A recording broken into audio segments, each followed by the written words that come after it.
नमस्कार, माझं नाव आहे डॉक्टर पुरू धवन आणि आज या व्हिडिओमध्ये आपण नेचर थेरपीज बद्दल बोलणार आहोत आणि जाणून घेणार आहोत की त्या किती उपयुक्त असतात. ही एक निसर्गोपचार पद्धत आहे जी आपल्याला अनेकदा पाहायला आणि ऐकायला मिळते. तर नेचरोपॅथी थेरपीजमध्ये खूप साऱ्या थेरपीज असतात. कधी थेरपीची चर्चा होत आहे, कधी काही दुसरी थेरपी चालू आहे. जी थेरपी शरीराच्या बाहेरून काम करत असते तिच्या किडनी फिल्ट्रेशनवर काहीही परिणाम होत नाही.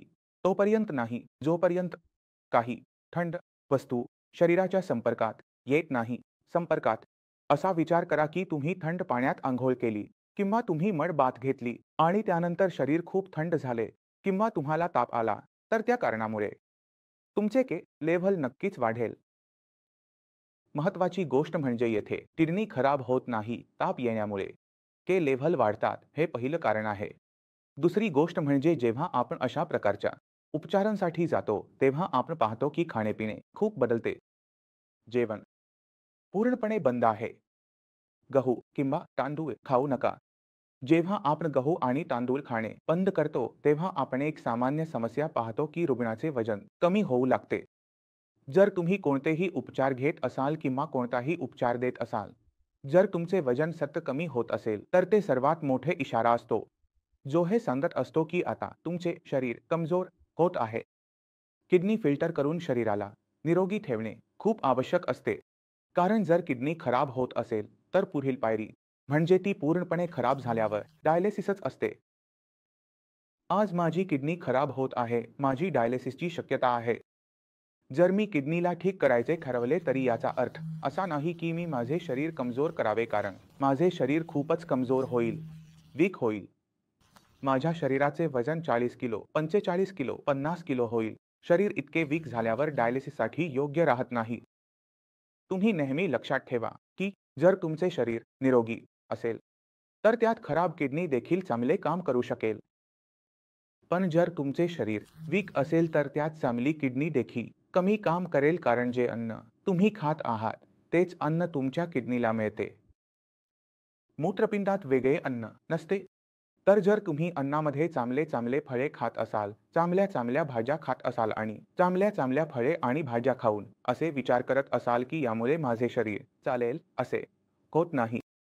जेव्हा तुम्ही आजारी असता आणि तुमचे शरीर वजन कमी करायला सुरुवात करते, तेव्हा तुमच्या शरीरात कमजोरी वाढेल, रक्त कमी होईल, तुमच्या शरीरात एकूण पोषण कमी होईल, पायांमध्ये सूज येईल आणि ती सूज, मग जेव्हा पायांमधून सूज कमी होऊन फुफ्फुसांमध्ये पाणी साचायला सुरुवात होते. तुम्हाला नेहमी लक्षात ठेवायचे आहे की तुम्हाला तुमचे शरीर निरोगी ठेवायचे आहे. जर तुम्हाला आजारी पडायचे नसेल आणि किडनी फेल्युअरचे रुग्ण बनायचे नसेल तर नैसर्गिक उपायांनी तुम्ही सुरुवात करू शकता.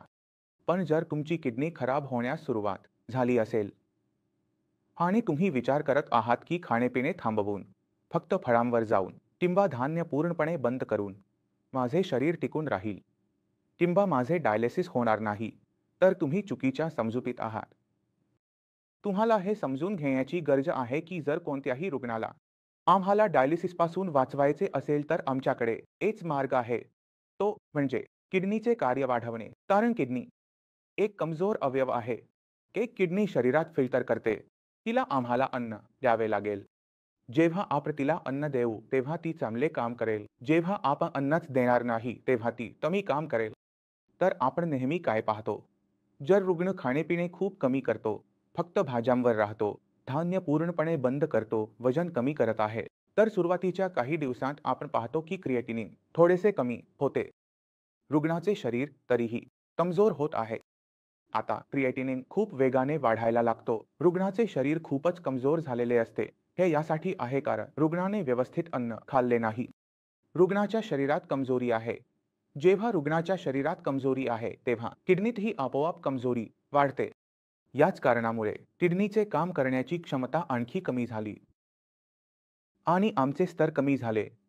पण तरीही आपण नेहमी आपल्या शरीराला ऊर्जा देतो. जेव्हा आपण आजारी असतो, ताप येतो तेव्हा आई आपल्याला जेवण देते. ती म्हणते, "खा ना जेवण. सोडायचं नाही, जेवण सोडलं तर आणि अशक्तपणा येईल." हेच मूलतत्व किडनीच्या रुग्णांनाही लागू होते. आजारीपणा रुग्णाला कमजोर करत आहे.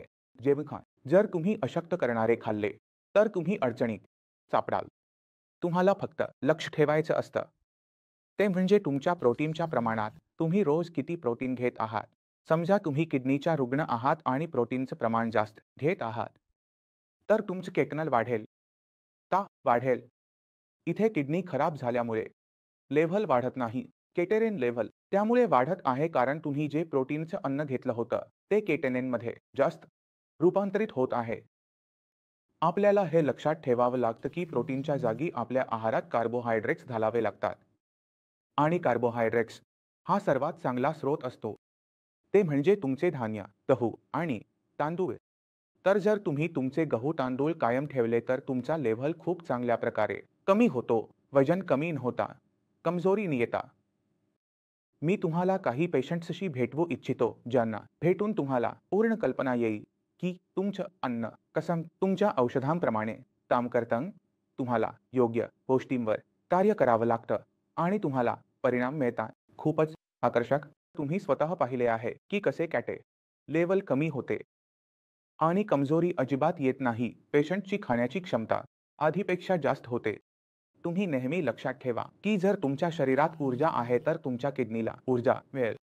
पण जर तुमचे शरीरच कमजोर असेल तर तुमची किडनी खूप काळ काम करणार नाही. जर तुम्ही ही गोष्ट समजून घेतली तर तुमचे उपचार इथेच पूर्ण होतात. याचसोबत मी तुम्हा सर्वांना परवानगी देतो पुढच्या व्हिडिओत भेटू. तोपर्यंत नमस्कार.